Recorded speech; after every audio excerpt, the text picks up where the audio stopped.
Okay, we're gonna get started. I have the pleasure of introducing the other Connie Oslica. Connie's worked in the natural gas pipeline industry for 37 years and has served in multiple leadership roles during that time. He is currently a Senior Operations Director for Energy Transfer in North Little Rock, Arkansas. In addition to his work, Connie and his family have devoted a great deal of time, that's an understatement, over the past 22 years volunteering for the Children's Tumor Foundation in honor of their daughter, Katie. Connie and his wife, Leslie, have hosted numerous fundraising events as well as participated in the NF Endurance team. And he's here today looking forward to helping others learn about their leadership styles and providing tools to help you know how to know yourself to lead yourself. All right. Thank you very much, Connie. And we'll get started. I'm going to start with a simple question. How many leaders do we have in the room? People who consider themselves leaders. That's good. Everybody raise your hand. So leadership really, in some cases, people have a tendency to think that leadership is about authority. And leadership is more about influence than authority. So I like it. When people consider that true leadership is about influence instead of thinking of it in terms of authority. So we're going to talk a little bit about becoming a leader worth following. I like to start with this slide because it was when I learned all this material back in, it was around 2015 when I first started to gain training on this, and I really liked the material, and I brought it home and I was trying to explain it to Leslie, and I thought this slide would be the best one to start with. You know, when you're trying to influence your wife, changing your wife, that's a little difficult, so you gotta start right. And so we started with provisional plan promise. It is important to what we're doing in the mission here at Children's Tumor Foundation too. So we'll start with provisional. Provisional is an idea or a thought that creative people typically have when they're trying to determine what are we going to do on our path forward? What are we going to do from here? And a lot of times it's active brainstorming with a group of people or a couple of people or between two people in the creative process of thinking through what the future might look like and conceptualizing that. But everything a creative person says is typically provisional. They're not saying we're going to do this right now. This isn't the plan. I'm just trying to get a future state of vision identified. If you're a creative, it's important to use that word because for the planners of the world who like to stair-step things from beginning to end, will immediately go to work on the concept, even though you may not, as a creative, have the concept fully fleshed out. So provisional is very important, and it's important to use if you're in that creative process. Simply means we're not going to work on this, we're still brainstorming. A plan, the next one, lots of planners in the world. The plan really means that this is what I intend to do, and here are the steps to accomplishing what I'm going to do. Now, I understand as a planner, because I've done a lot of projects, and I'm speaking for all of us here, a lot of people in here have done a lot of projects. Plans don't always go as intended. And so if you've got 10 steps in your plan, you get to step 7, there's a little hiccup, you make a right turn, and then you make a left turn and come back to the plan. It may change a little bit along the way, but it follows its general intent and you get the work done. It's not an absolute though. There's a little bit of wiggle in it. Promise, and I used my daughter Katie was in here earlier. Promise is a little different. And I used this example with her. When she was 12 years old, somewhere in that range, we were doing theater together. So she was doing theater, but they needed adult actors to help with the children's plays, to have roles in the children's plays. And so I would go to rehearsals and then participate in those children's plays. Well, I work and I have to travel in my work. And so because of the nature of my work, I couldn't make all the rehearsals. So when I was talking to Katie at 12 years old about this, I would say, listen, I plan to be at the rehearsals, but I may not always be able to make them. It's in the plan, and for the most part, I think I can do it. I promise that I'm going to be there on the day of the play. There's a difference. And if the day of the play had come and I had not shown up, it would have been heartbreaking for her. That would not have been well taken or well understood. So it's important to distinguish between when we're doing work, what's provisional, what's planned, and may have some wiggle in it, and what's an absolute, what's a promise. You don't ever want to promise someone something if you can't deliver on that.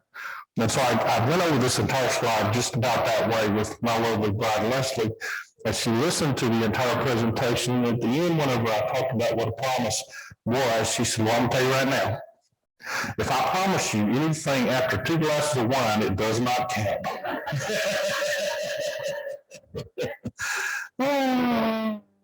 Everybody just took their first note.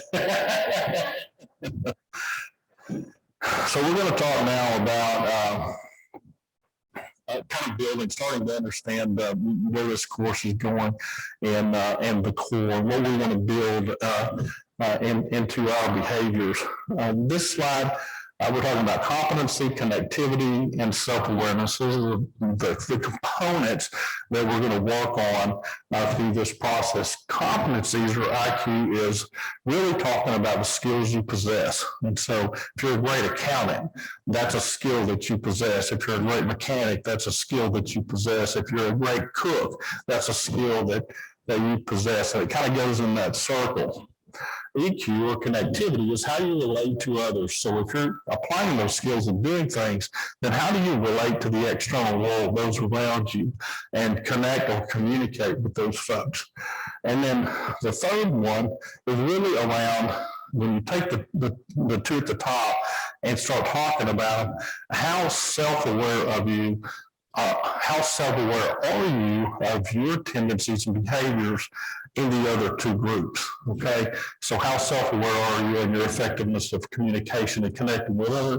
How self-aware are you about your skills and how those may be perceived or received by others?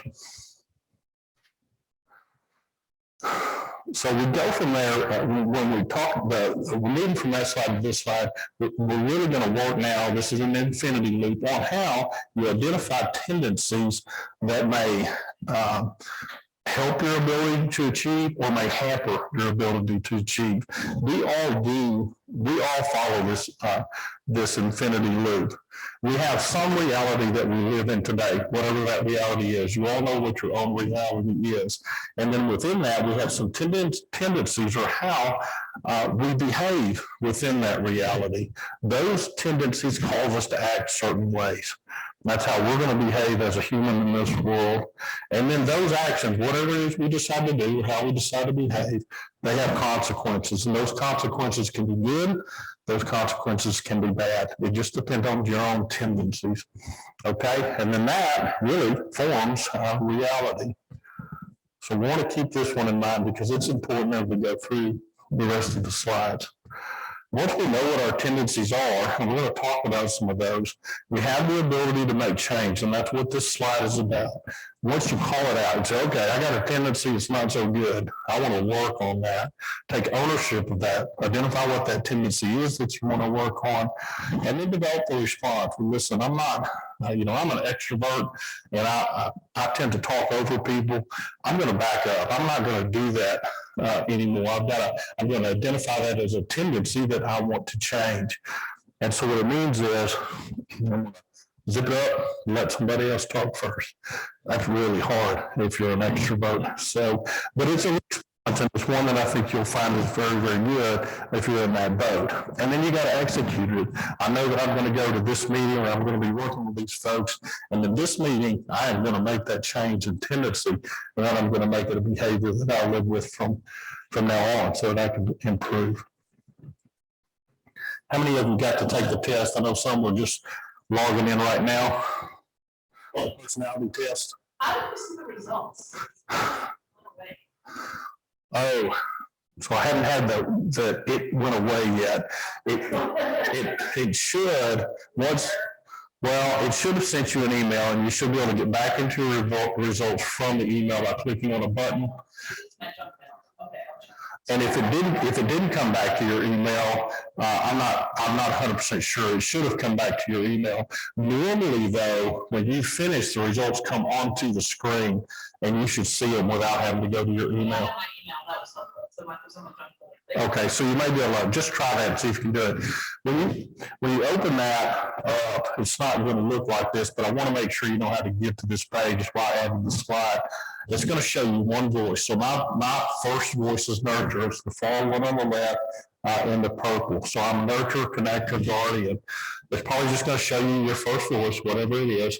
Out to the right, it should say voice pairing, and you want to click on that button. There's 3 or 4 different buttons on the right that you normally can look at, but click on that because it's going to give you information about the voices based on your answers, what your voice is. And at some point, you're going to want to reference those. So I want to make sure you can get to them. There are videos you can see at the top. There's a video link. Those videos are very good. They talk about your first voice typically, and I want you to be able to get in there and look at those too. We are not going to be able to dive into a ton of detail. Those really working those things out take a fair amount of time, and we'll do that today. But with that in mind, if you've got that, one of the things we want to do is be very intentional about following up with identifying our own tendencies, knowing ourselves so we can make changes to those tendencies.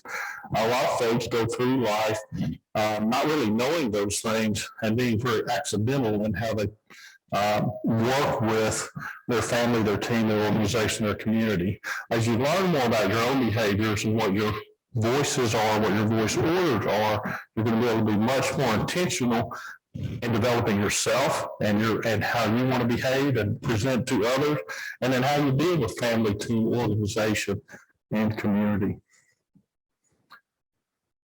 When you took the test, or as you were taking the test, for the most part, it's going to give you answers based on your nature, what you were born with. You could be answering some of those questions based on nurture or what you have experienced in life. So it can be one or the other, okay? Nurture has an impact on our personal behavior and our tendencies. So one example I give, I'm very familiar with someone that grew up in orphanage and in foster homes and things of that nature. That experience growing up, especially through the formative years into adulthood, had a tremendous bearing on the personality that's present as an adult. And that's true for all of us. That's a kind of an extreme one, but for all of us as we were growing up and went through our formative years, those things could happen. Even as an adult, as you begin to work with others and experience life, how you behave and your tendencies can change based on those experiences. So part of your makeup, personality makeup, is nature. Part of it is nurture. And that nurture piece can continue to change as you evolve and grow in life.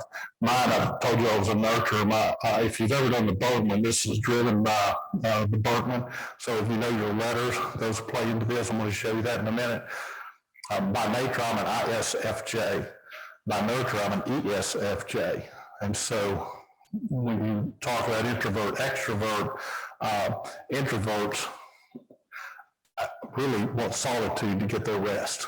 They're going to go be off in the corner by themselves. Well, I'll do presentations today and I'm bonking.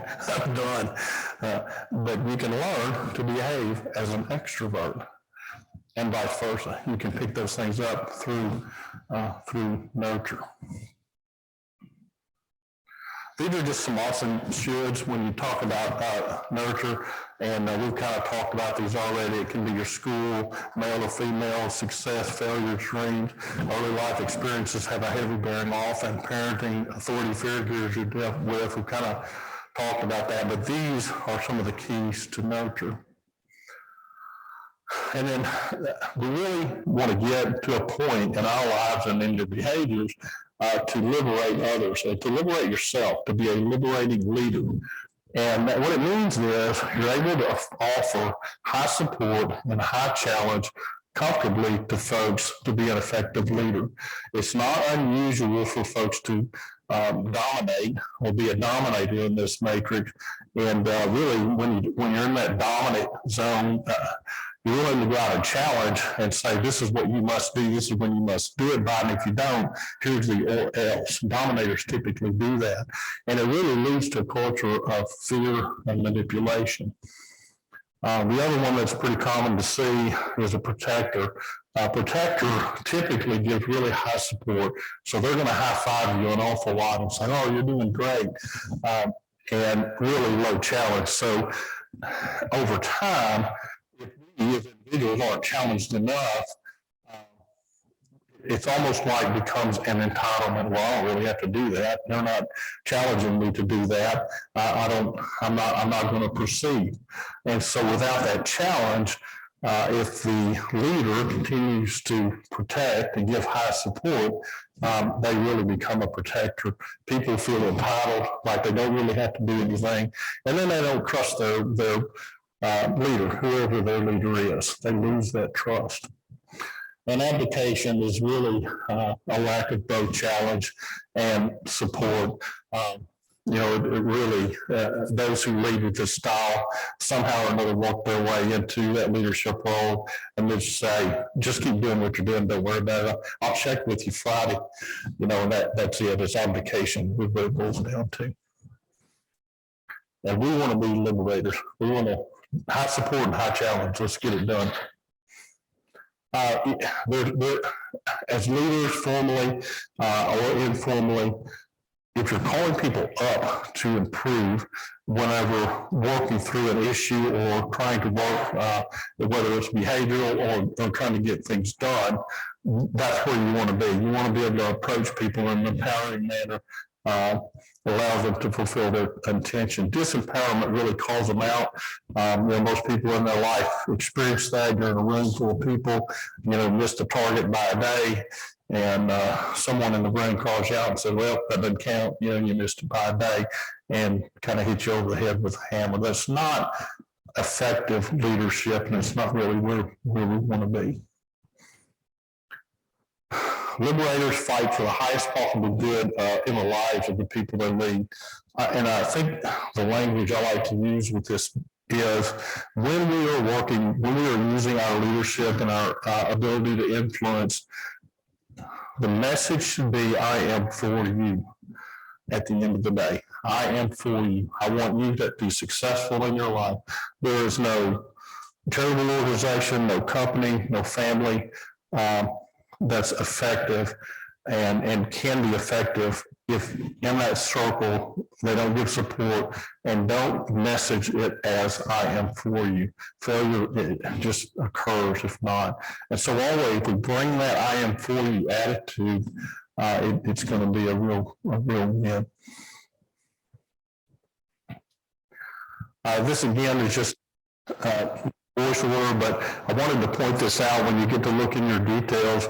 When you scroll down on the page, it's going to talk a little bit about strengths that you have, and then it's also going to talk about tendencies or things to work on. So I want to just make sure that you see that on the pages. It's pretty interesting, and when you read that, it should line up. And if it doesn't line up, there may need to be some tweaking on the voice, or we'll talk about that just a little bit if it really doesn't hit home. Mine just knocked me right in the head. So I think it's important to know as you work through this, that although you have a voice order and a primary, secondary, and a third voice, we all have all five voices within our reach. We can all use any of the voices.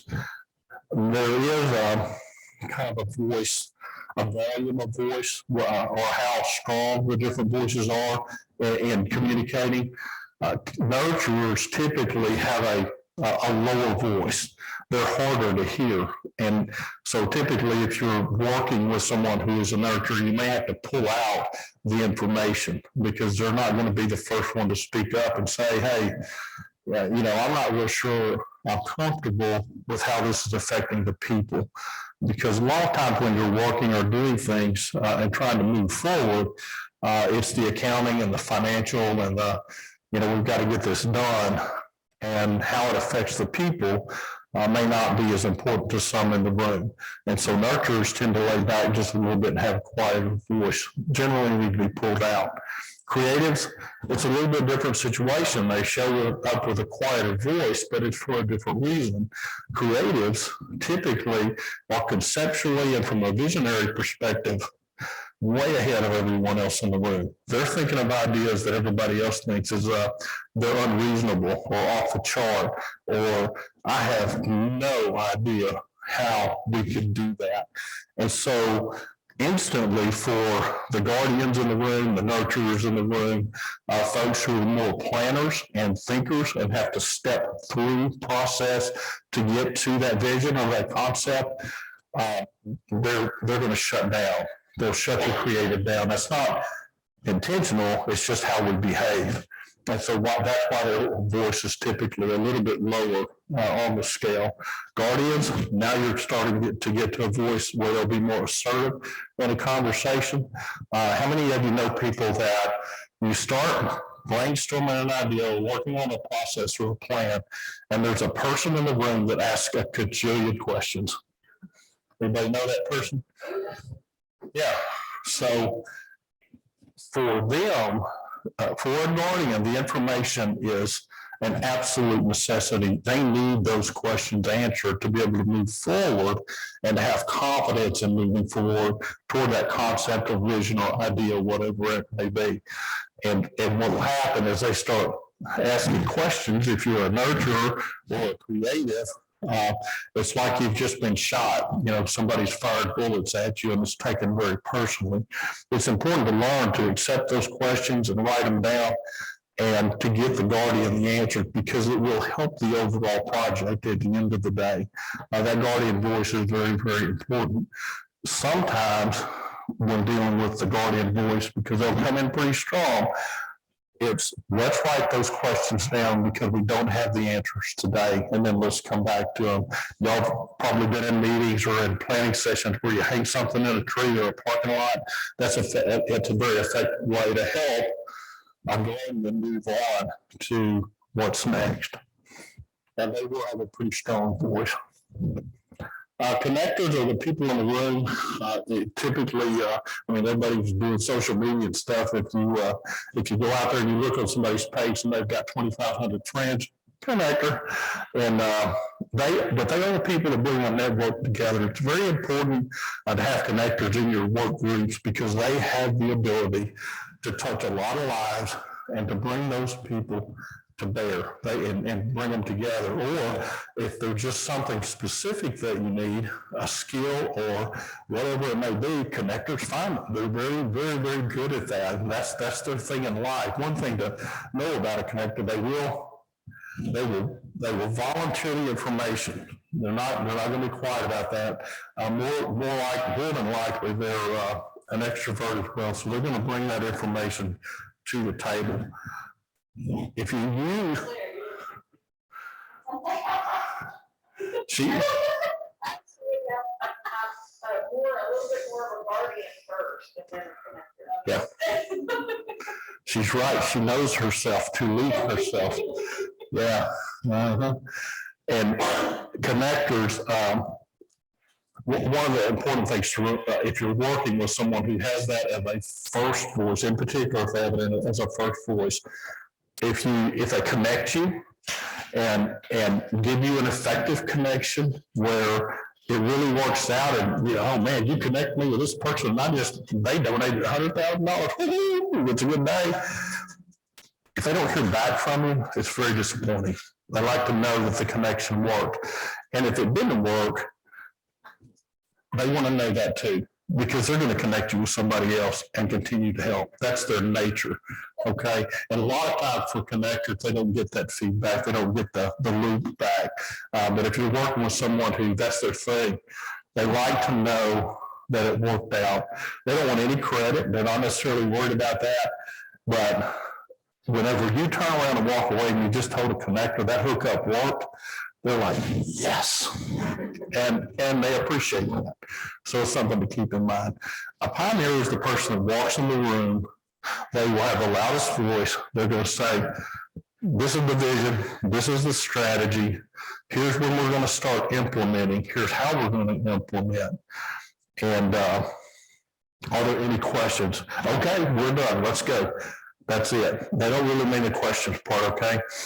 They're very, very strong voiced. They are very good with vision and strategy. Their weakness really is not having the ability to listen to other voices, to the other people in the room. So if you're working with someone who has that strong pioneer voice, what's important is before you start, especially if you're doing a group session, take them to the side and say, listen, I really appreciate your ideas and what you bring to the table. I need you to go last today and let the other folks in the room talk, the other voices talk, and then let the pioneer go towards the end, later in the group. A pioneer typically comes across so strong that at a minimum, the connector, nurture, and creative will never say a word. They'll just walk out of the room.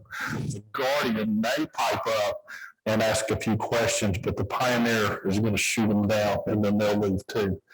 And what ends up happening is you lose support from the entire group.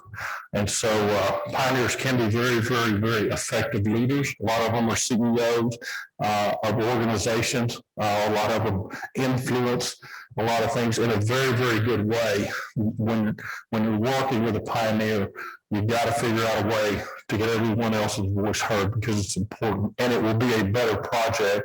A pioneer who's trained and understands these concepts will be a much, much more effective leader at the end of the day. This is just a little information on kind of in the world, how things line up for the various voices. So 43% of the people in the world are nurturers. Think about that a minute. It doesn't, gender does not play a part. It's male or female. If you just do the analysis, I've seen the analysis for men and for women, it's still 43%. And a lot of people don't really know that because, you know, the old mechanics and guys working out in the field or pulling whatever they're doing, they don't necessarily want to admit that, but it's true. And so think about that when you're working with the audience or the group that you're working with. Pretty good chance almost half of them have that nurturing first voice. And the thing that they're going to be concerned about when you start presenting a project or trying to organize work is how will it affect the people? That's it. That's the nurturer's first question or their first concern, whether they express it or not. They may not express it, but it's how's it going to affect the people? About 9% of the people are creative in the world, so it's a little harder to find, but you do need to try to have someone with that creative ability whenever, especially when you're brainstorming and conceptualizing ideas. They're very effective at that. You're going to have to hear more ideas than you want to hear, okay?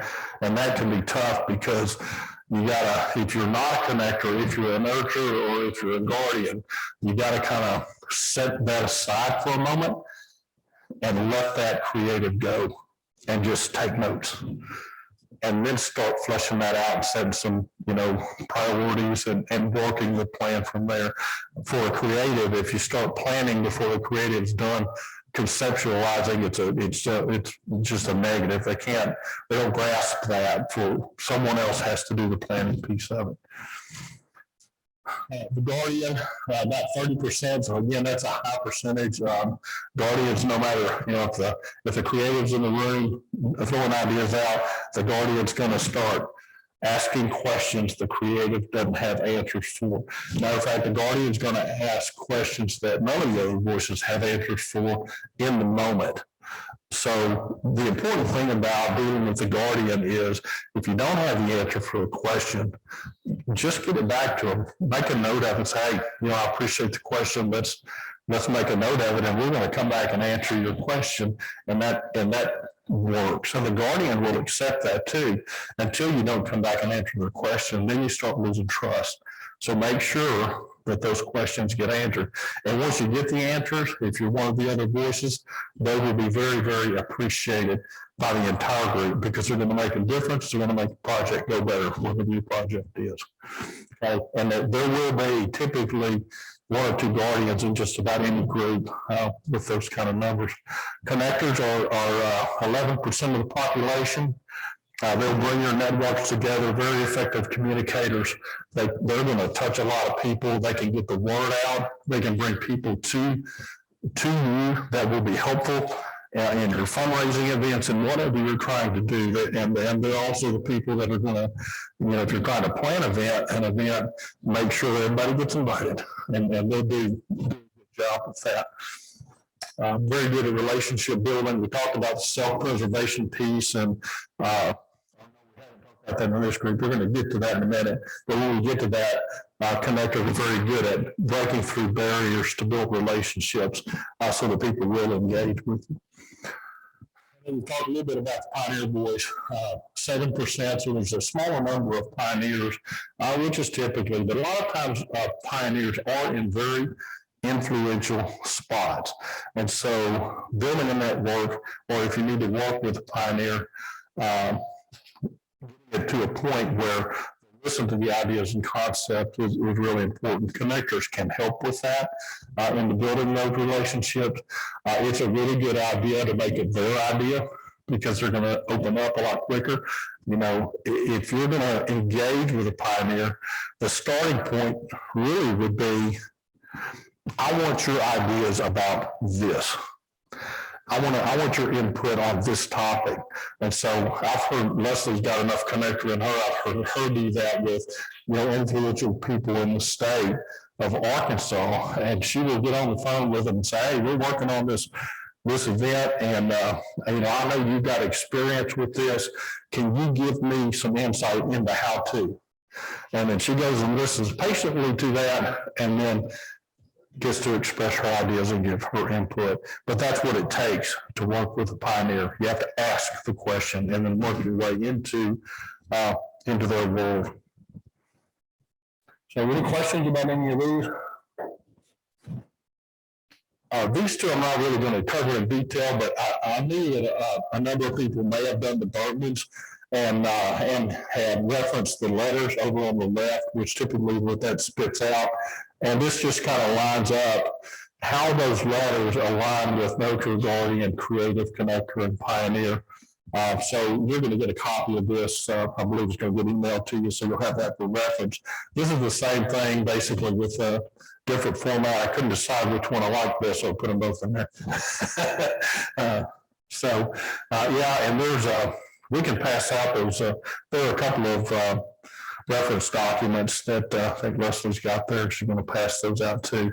Those documents tied to the letters, the ESFJs and ESTPs, and you can look at those as well. They're pretty insightful. We talked a little bit about this as we've gone through the slides, but when you're building a group, an advisory team, and you're trying to do something with success, it is important, if you can at all, to involve folks from each of the voice area. And that's really what this slide is about. In your team and organization, in your advisory group, and the makeup of that is going to depend on your voice. So if you know you've got a nurture voice, it's wise to have the other four in your team and organization and advisory group to work towards success. If you don't, people will follow up on you. You could end up with no advisory group, and then it's just your voice trying to lead charge and get the work done, and it's far less effective. We talked about, just to start, kind of started to talk about it.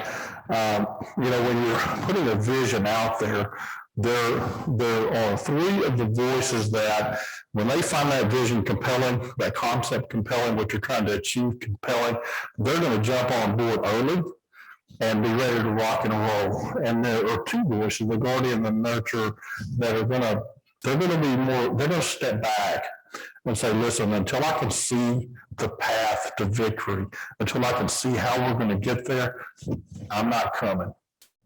And so that has to be built to bring those personalities along. And one of the key things to know is they will help you build it. They absolutely will help you build it, but they've got to see it before they jump on board and say, this is good. Well, now I can go get it done. I can help build that plan. In the business that we're in here with the foundation in particular, and this is true in any environment you're working on, there tends to be a misconception of what's effective in communication, especially from kind of the mediums that we use to communicate. You know, I'll hear people say, well, I posted it on Facebook or I put it on Instagram. Well, the reality is the algorithms maybe people aren't going to see it, you know, or if you've got 2,000 friends and your friends list, 100 of them are going to see it. It's a low percentage. It's just not as effective. And it's also typical for people to scroll, look at pictures, the first 3 words, and keep moving on. Not many people are going to click on a link or something in Facebook or any of the others and read the documentary that's underneath the first 3 sentences. It's just not reality. It's not how it works. So when you're really trying to get something done, it's not as effective as one might think. Text messages, 10% effective. You know, for small conversation, yes, I'm going to be there at 5.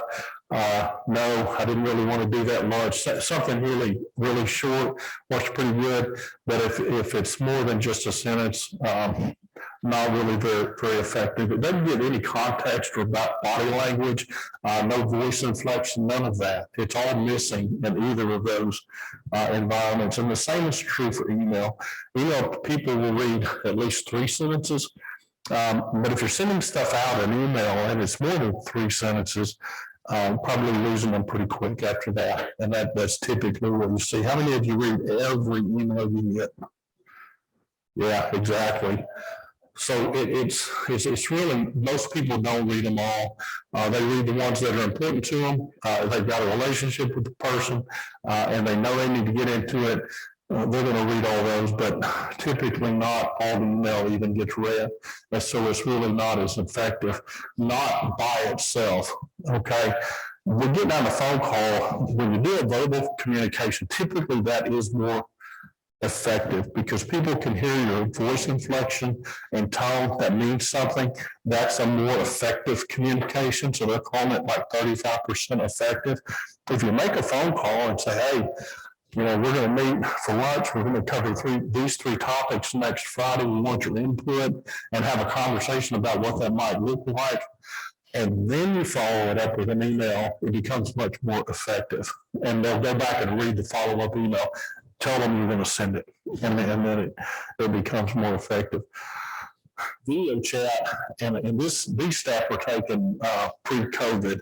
And so video chat, I think, is even more effective today than when these stats were actually written. And that's if, and we've all been on Zoom calls, Teams meetings, WebEx, whatever it may be now.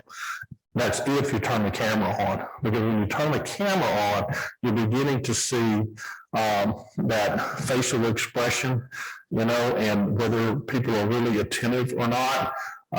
It makes a real, body language makes a huge difference. If you've ever had any training in communication, then body language becomes really effective. Even if not, just by our nature, we read people's eyes, we read their body language when they're talking, and you know whether it's coming, you know, whether the message is coming to you is good and pure with great intent. I am for you. You know that through that body language. You know, if somebody's talking to you and they're like, yeah, we're going to do that tomorrow, and they got their arms crossed and they're looking away, that's a whole lot different than, yeah, let's get that done tomorrow, and saying it in an effective way, in the right tone and with the right body language. It matters. So turning the camera on when you're speaking. I know sometimes bandwidth doesn't let everybody have their camera on, but turning this camera on when you're speaking makes a huge difference. And then if you really want to get the win, get the appointment, and go talk in person. And if you need to follow up with an email, that's more effective. That makes it, more effective. But in person is still the most effective way to make your point. And I know we had a time that it was very difficult to do things in person, but that time has passed and we can do it now, especially in the fundraising world. We're working when we're trying to work. It makes a huge difference. So 95% effective. This one's called the influence model, and it's about starting to build a relationship and how that kind of works. Typically, if you're meeting someone new and you're really unsure about them and what they want or what you want from them or how this is going to work, it's a very transactional type of an experience. And people, when they first meet, are going to behave in a manner that because it's really just self-preservation. You're going to protect yourself. So if somebody comes into your space and they say, "Hey, my name's Connie. I want to talk to you today about the Children's Tumor Foundation. We're doing this fundraising event. We're going to try, raise $100,000 and." Here are the goals. Here's what I need from you. And you don't really have a relationship with those individuals. It's very transactional, and that person on the other side is probably backing up, and they're thinking, okay, well, $100,000, a lot of money. How much do they need from me? Am I going to be able to do this? Do I really even want to commit to this organization? I mean, does all their money just go to administrative overhead? They're asking these questions in their head. Do they really invest in the research? Because you've mentioned those things. And it doesn't matter whether it's with the foundation or in your business model, whatever you're doing at home for work, that comes into play. The first inclination is to self-preserve. As things progress, it always starts just transitionally or as a transaction. As you build competence and credibility, it slides over and you can then have influence and really have some impact with the individual.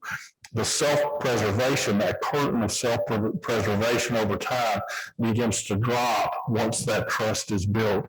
And so sometimes people are a little blown away when they walk into an office and the person on the other side has more money than I've ever seen in my life. They're a billionaire. You're just asking them for $1,000. And even then, knowing that wealth is there, they're like, I don't know. But it's the relationship piece that prevents that. It doesn't have anything to do with the money. And so what's important is to build a relationship and then work to the ask. And it ends up working out. And then what will end up happening over time as a relationship is built and there is some trust and confidence in what you're doing, that will loosen up and you'll gain the support of the individual and donations or the support you're looking for will come. It doesn't just happen on day one. I know relationships that Leslie has worked for 10 years. And, I know one in particular comes to mind. It was year eight before donation was made. And so it took that long to build the trust to make that happen. So it just, it depends on the other person. Some people are more trusting and open and supportive of things like this than others, but it's worth persistence to get that done. This is kind of what they have, people who are in that mode or who are really resistant, you have to kind of figure out, almost have to put yourself in their shoes and think, okay, why is that curtain not coming down? What is that individual afraid of losing? Or if I'm in self-preservation mode, what am I afraid of losing? What am I trying to hide? Who am I trying to prove something to? What is it that's got that wall up? And if you're self-preserving with another, what's it going to take to break that down? Or if you're trying to do that with someone else, what's it going to take? And that's a little bit of getting in someone else's shoes. I didn't mention this in my first presentation. I'll mention here. There's a book written by Gary Spence called How to Argue and Win Every Time. And it's very helpful when you start talking about self-preservation and working with others. I definitely recommend it. It's an old book. He is a lawyer. He is a Native American, and it's really it's an interesting read. I read it 20 years ago, and I still remember it. So it's worth taking a look at for sure. Inhibition and prohibition. So, you know, one of the hardest things to do is ask people for money. And, you know, with the Children's Tumor Foundation, if you're trying to raise money, it can be one of the very, very hardest things. So there can be two different things. If somebody's telling you, you just can't go do that, whatever that is, whether it's asking for money or, you know, in your job or in your life, if you're trying to accomplish something, if you're handcuffed by regulations, laws, what your mom said, what your dad said, whatever it may be, that is a prohibition. If it is legally prohibited and ingrained, then that's a prohibition. In most cases, when we're working and behaving and acting in the world, it's an inhibition that's more likely to slow us down. And so inhibition or self-limiting beliefs or tendencies, and those are important to identify and then to work on in that infinity loop, okay? So one of the things, and I'm going to use Leslie as an example, because I use her as an example everywhere, and she happens to be in the room today. One of Leslie's inhibitions is she will not walk into a room and say, I want $100,000 from you. I need a donation of $100,000 to support the event this year. That's not in her makeup. So she has to have a team, one, to support her to help get those kind of things done. And so it's important to build that team. And what I see her doing and what others need to do in that with that inhibition is change how the ask works. So Leslie will walk into a room and say, I need your support. And this is how I need it. You know, this is why I need it. And she'll tell the story about how our daughter was diagnosed with NF and began through that to build a relationship so that the donations come. But she has to change it from a flat out ask to how am I going to influence this and develop the relationship so we can gain the donation. But it's not a marketing ploy. It's not a direct ask. It's really influencing the other. And she was very good at the influencing component. And you can be too. Just change the language, okay? And it'll be effective. Change how that inhibition works. Okay, and on this slide, this is an important one for identifying tendencies too. What's it like to be on the other side of you? If you kind of could have an out-of-body experience or just stand in front of the mirror and think about, you know, how other people see you, that self-awareness. It's really important to be able to do that. And so when you're self-evaluating and becoming self-aware, just consider, you know, other people see you as reactive, as kind of accidental in how you approach life or how you behave day in and day out, inconsistent, and how, you know, you might behave. If you do a self-analysis and see those things, then those are tendencies to work on in that infinity loop I was talking about, and target it towards being proactive in getting things done and intentional in how you approach people and consistent. Those three things are going to make you successful. Okay, that's what people are looking for.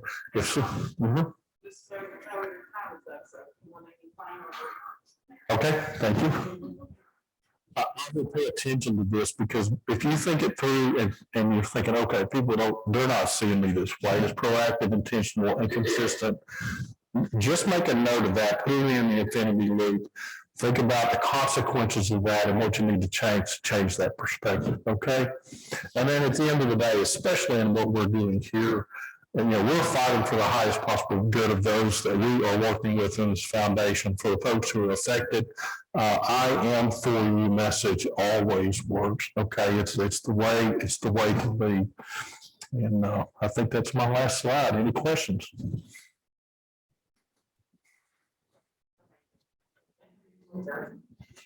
Thank you. I appreciate that.